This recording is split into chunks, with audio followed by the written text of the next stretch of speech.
Cette marée jaune dans les rues de Cotonou est l'expression d'un cri d'alarme face aux effets néfastes des changements climatiques sur le quotidien de la population. Ne pas rester silencieux est l'objectif qui sous-tend cette marche pour le climat. Une initiative qui intervient en pleine période de la COP26 en cours à Glasgow, en Écosse. C'est une initiative, le World Climate March, la marche mondiale pour le climat, et nous avons décidé d'organiser également une marche au Bénin en mobilisant les jeunes et les OSC. L'objectif, c'est déjà de sensibiliser les communautés, les populations, que le changement climatique est réel, puisqu'on le ressent tous les jours avec les poches de chaleur, les inondations, le régime pluviométrique qui n'est plus le même. Donc nous voulons sensibiliser déjà les communautés et ensuite influencer les décideurs. Plusieurs organisations de la société civile participent à cette marche sur le climat. Ils entendent par cet acte d'éco-citoyenneté apporter leur quote-part à l'atteinte de l'objectif des 1,5 degrés Celsius. Le droit à un environnement sain est un droit fondamental et c'est un droit capital pour tout le monde. Et Amnesty International défend les droits humains.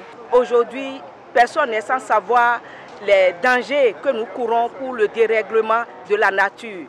Alors, nous nous sommes dit, pourquoi ne pas s'associer pour envoyer des mots forts à nos dirigeants, à nos politiques, afin qu'ils prennent des mesures. Sensibilisons nos populations, sensibilisons nos élèves du collège primaire, des lycées, afin qu'ils prennent la mesure pour que nous vivons dans un monde vert. Nous avons voulu faire prendre conscience à tout le monde et à tous citoyens de comprendre que notre climat est menacé par nos divers actes.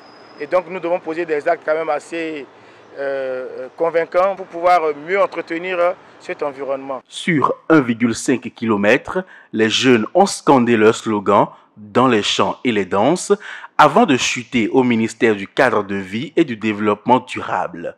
Ils y ont transmis aux représentants du ministre leur plaidoyer. Votre cri de cœur est entendu et donc le ministère du Cadre de vie ne ménagera aucun effort pour relayer vos souhaits donc au niveau des instances de décision telles que vous le souhaitez.